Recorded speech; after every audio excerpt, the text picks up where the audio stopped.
Good morning, Facebook. Today is Monday, April 6, 2020. The time is 11:49 a.m. Off we go with another week, and we still have several weeks ahead of us of not being allowed to leave our homes for any reason except for groceries, doctors, pharmacies, getting out for some basic exercise, etc. I can't say with any degree of honesty that I've abided by that. I've gone out and I've gone to lakes and rivers and I've gone fishing and I've gone out exploring and trying to have as much fun as I could while maintaining a respectable and safe distance from other people. But this lockdown is set to expire in just under a month from now in the state of Washington. And it's not so soon for other states. I think I've mentioned that one state, Virginia, is locked down all the way until sometime near the middle of June. Thank God we're not in that category. So I think we've got some definite glimmers of hope beginning to emerge at various points through all this. It might be hard to see it in the next several days. The next week is forecasted to be particularly troubling with respect to the number of people who are going to get sick, the number of people who are going to pass away. I think that it's been expected that we were going to see a surge and a peak. And it might be a little difficult for us to see how things are improving when we're moving towards the apex of this curve.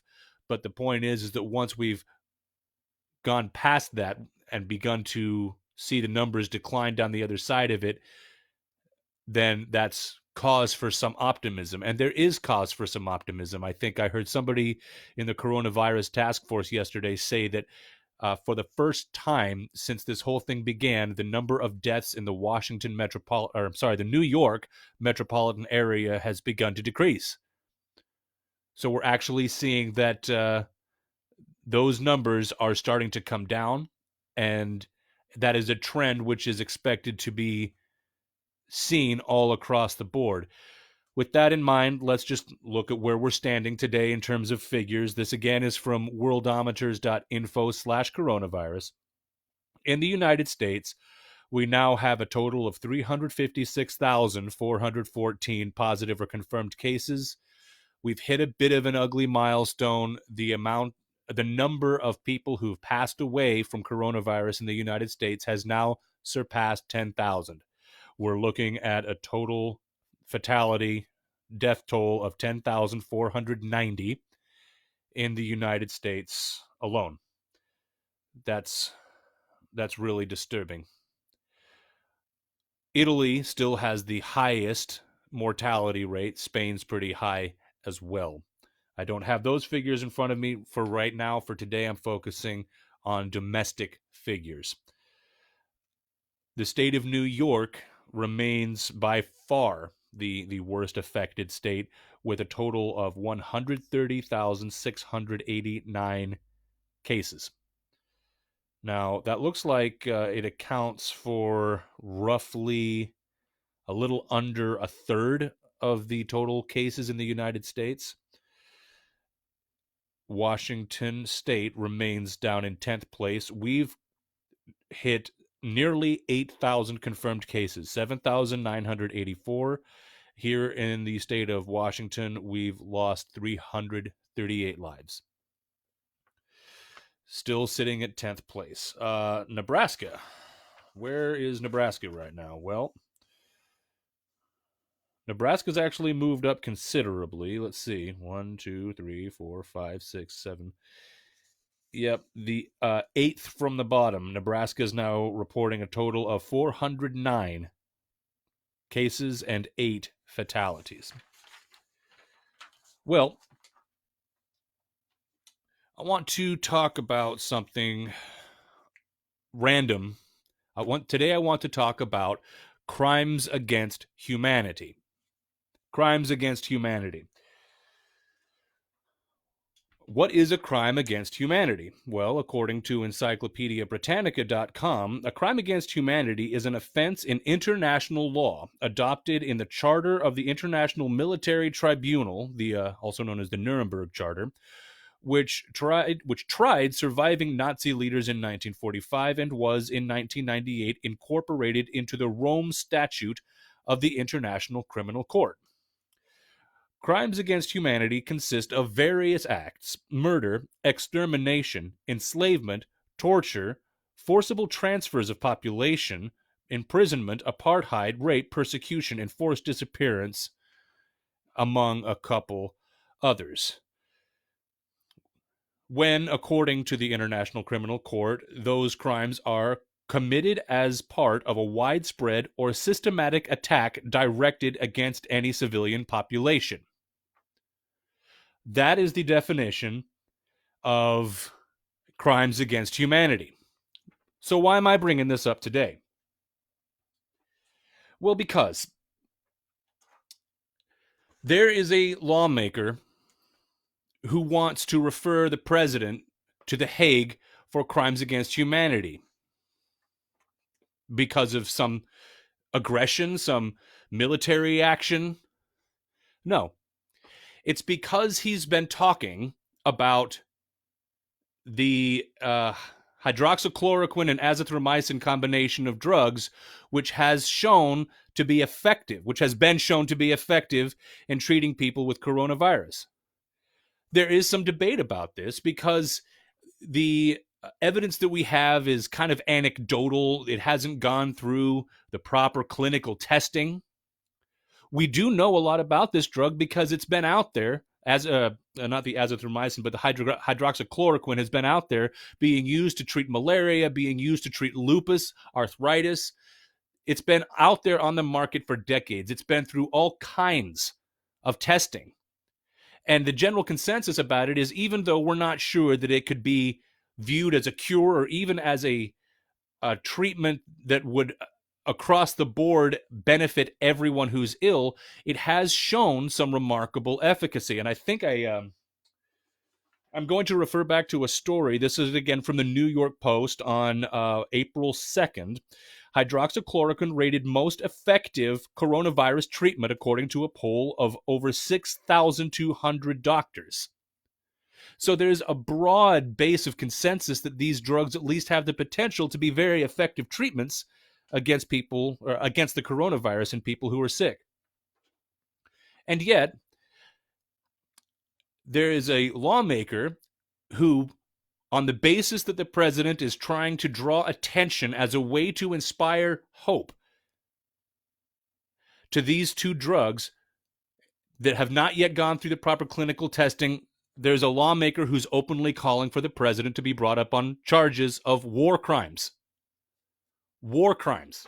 Crimes against humanity. Sorry, not war crimes, crimes against humanity. Now, is this helping? Is this helping? Yeah, you could debate this topic pretty effectively on the basis of, well, if you get out there and you over-promote these drugs, certain factions might hoard it and it would no longer be available to people who really needed it for things like lupus, malaria, arthritis, etc. So there is room for impassioned debate about this subject, but just to suggest bringing him up on crimes against humanity, I mean, come on. This doesn't help anything.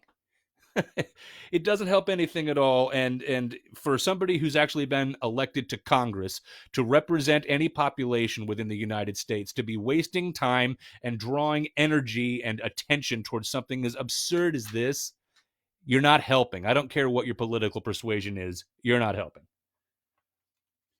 Speaking of ridiculous behavior amidst the coronavirus outbreak, I think I mentioned a while ago that there was some crazy lady in Pennsylvania who was brought up on charges because she wandered into a grocery store, announced to the people working there that she was sick with the coronavirus, and then proceeded to sneeze and spit on the produce, which compelled that grocery store to throw all those groceries away. $35,000 worth of produce had to be disposed of because this crazy lady went and spat and sneezed on him.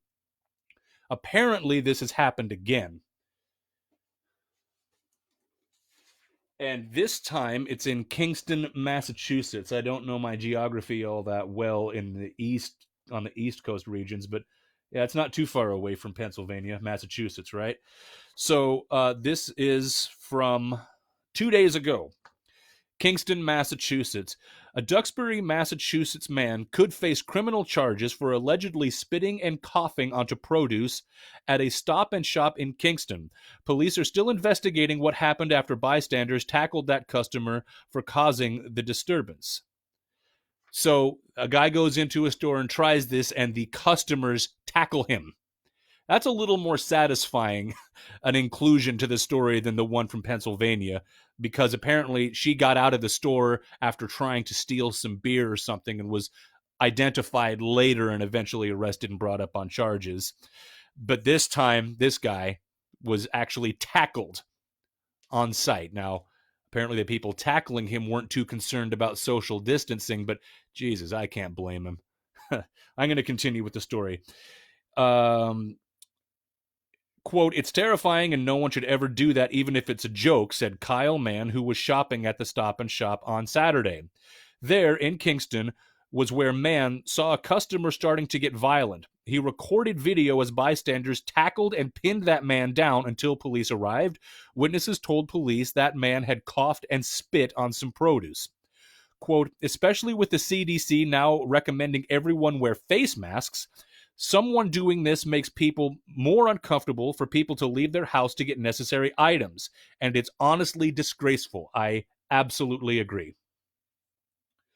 So there are things going around like various coronavirus challenges. I haven't watched anything or read anything about it in particular, but I've had friends tell me there are videos sort of egged on by these challenges, coronavirus challenges, where you see people licking doorknobs and toilet seats and just doing some of the dumbest things imaginable.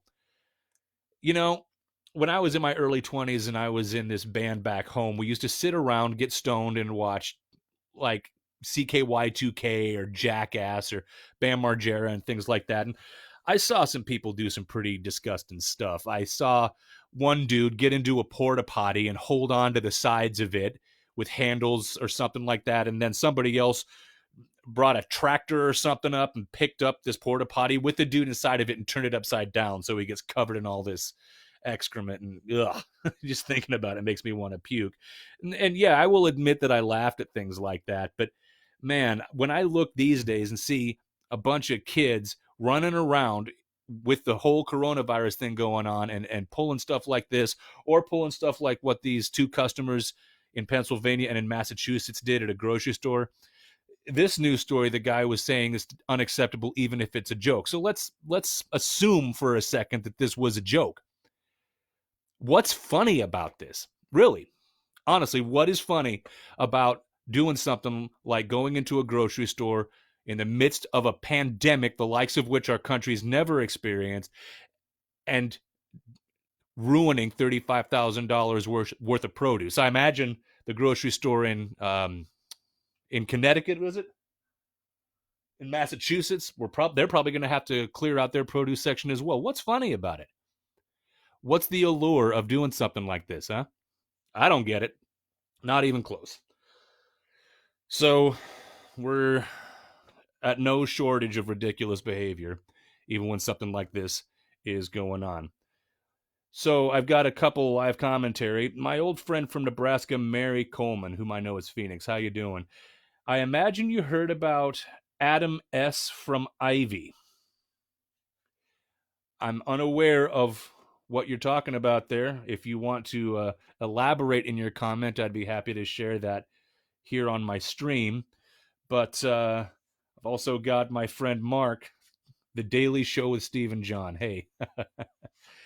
Yeah, Trevor Noah is not quite as cute as I am, but I appreciate the comparison anyway. I wanted to shift gears a little bit to the unemployment thing. Everybody filed their claims yesterday, I'm assuming. And I've got, I was a little frustrated to see that the additional $600, which was promised under the CARES Act, has yet to appear. I was curious. I didn't know whether the additional $600 would be direct payments from the federal government the way that the stimulus payments are supposed to be. And that also, by the way, is a point of contention. I've heard some people say that it could be until September before some American citizens receive that stimulus. It's $1,200 potentially of money that you didn't have to do anything to earn. So it's a little difficult finding cause to complain about it. And yet I can understand the frustration. But what about this additional $600 a week? Well, that's not going to be directly from the federal government. The funding for the additional monies to our unemployment payments each week is going to come from the federal government and then to the state. And it is the responsibility of the state to then disperse those funds to the individual recipients. And I have heard multiple times that the state offices responsible for managing unemployment payments are operating with decades old technology, which is not properly equipped to handle the volume of additional funds and processing needs. So I have managed to track down a little information about this. This is from khq.com, and this is local to Washington state. Thousands of people have been attempting to file for unemployment in Washington state. It can be confusing. It can be a confusing process, and with so many people trying to file, phone lines have long wait times. We asked the Washington Employment Security Department some of the most common questions. And then you have a list of questions. How long does it take to do an application? How many days from when you're submitting can you expect to see benefits, etc.? Specifically, we're looking today at the additional $600. So, there, under the legislation, like I have referenced in detail and very specifically, is to be an additional $600 per week on top of what you're already earning.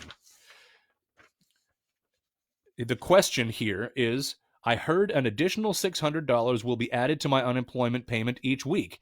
When will that start? Here's the answer to that question. We are working as quickly as possible to update our technology to ensure everyone who is eligible gets the full amount they are owed. We are also waiting on some additional guidance from the United States Department of Labor to make some final changes. That means it will take a couple of weeks to update, with a target launch of mid-April. And just a side note, I saw a separate news story someplace that said that it will be next week when we will start seeing that additional money. But here's an important piece of information.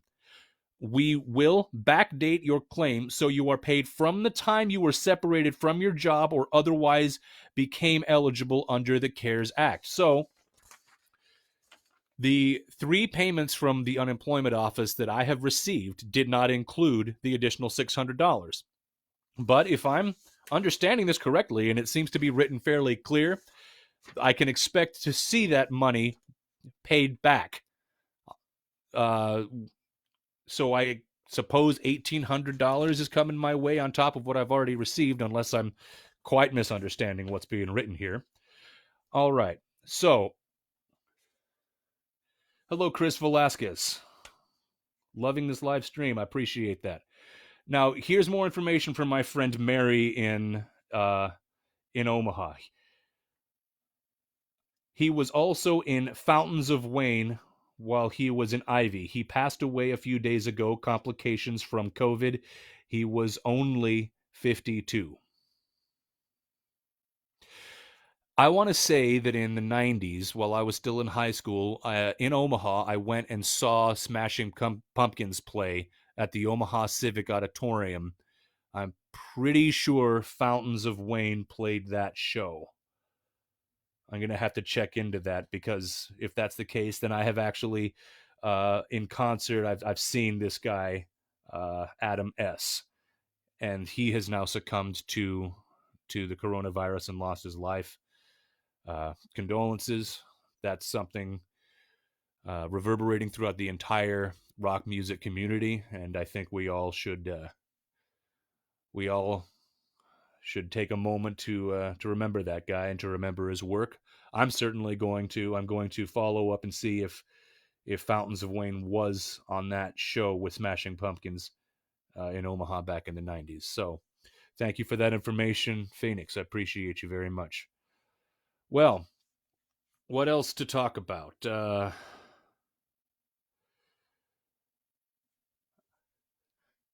I finished the first season of Star Trek Picard. Have you guys watched this?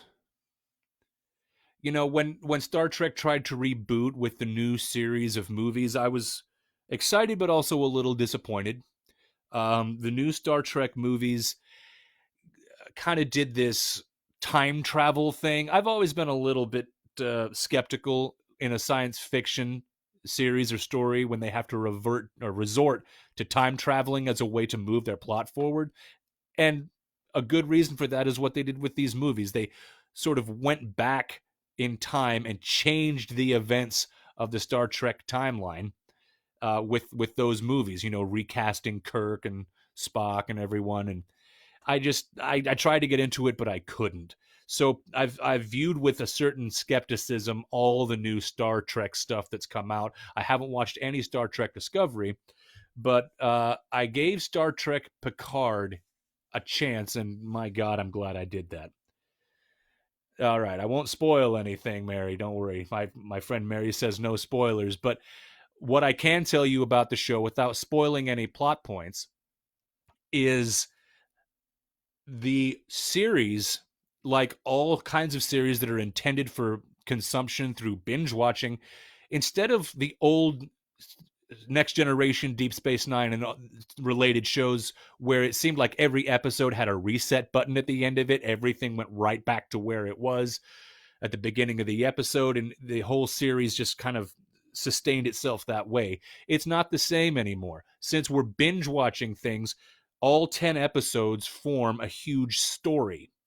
And that was, I used to watch a show called Babylon 5 back in the 90s. And one of the things that separated B5 from Star Trek was that the story took all 5 years to unfold. They didn't make it up as they went along. The same can be said for this, and I think it's really well done.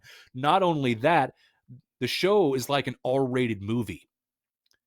There is intense and very graphic violence, some scenes that are truly hard to watch, things that you would see in a horror movie. People are using harsh profanity all throughout. I'm seeing a scene with Picard talking to one of his superiors in Starfleet, and she straight drops an F bomb while talking to him. I'm like, what? What did I just? What? It's crazy, and it's really really well done. There's a lot of emotion in this story, and it does Star Trek justice. What can I say? So I'm glad I took my dad's advice and watched that show because it's really good. I'm a little disappointed that it's over after only 10 episodes. I'm used to a season being 22 or 23 episodes or more. And now we've already got a green light for season 2 and talk of season 3 of Star Trek Picard. So I'm gratified that the show will continue. It deserves to. Very well done, very well produced. The writing is excellent. So I'm glad about that. So now I'm waiting for this evening when the new episode of Better Call Saul will air on AMC network this evening. That show, I think I commented last week, it's starting to lose a little steam. One of the trademarks of Better Call Saul is the sort of a slow burn. The way that the plot and story develops is not near as stressful or intense as Breaking Bad. And I've gone back and I've continued rewatching Breaking Bad, and I'm curious. The reason I wanted to go back and see it again is because such a huge element of what made the show so good when you watched it the first time was you didn't know what was going to happen. It just went from bad to worse to worse. You're like, Jesus, how much worse and more stressful can this plot get? And then it just goes there. So without the element of suspense or not knowing where it's going to go, how much does the show lose? That was something I pondered as a creative person. And so now going back and watching you're viewing it very much differently. The suspense element is removed so you can start to focus on some of the subtleties within the production. And one thing about anything Vince Gilligan does is it's very rich in those kinds of subtleties. So it makes it worthwhile to go back and revisit it. And so the difference with Better Call Saul, though, is that since it's a prequel, and since you already know where Saul Goodman and associated characters will end up, there's not a whole lot of room for suspense. So it's very deliberately slow moving in terms of the way the plot develops. So much so that I have begun to have to actively resist feeling bored with it. That doesn't in any way insult or denigrate the talent, intelligence, and skill that went into producing it, but it does make it a little more difficult to stay engaged. So we're going to see what tonight's episode does. Maybe there's going to be a big payoff. So I think I'm good to just leave it there for now. I'm sitting at 25 and a half minutes, and it's nice outside. I'm probably going to take a nice long walk. Maybe see if I can take Eddie with me. I hope you guys saw that picture of me and Eddie on my Facebook page the other day. That's an awesome dog, and I'm thankful that I got to make friends with him. So anyway, if you guys have anything in particular that you'd like me to talk about, I do very much appreciate the interaction. Chris, Marcus, Phoenix, thank you all very much for participating in today's broadcast. I'm going to leave it there, everybody. Be good to each other.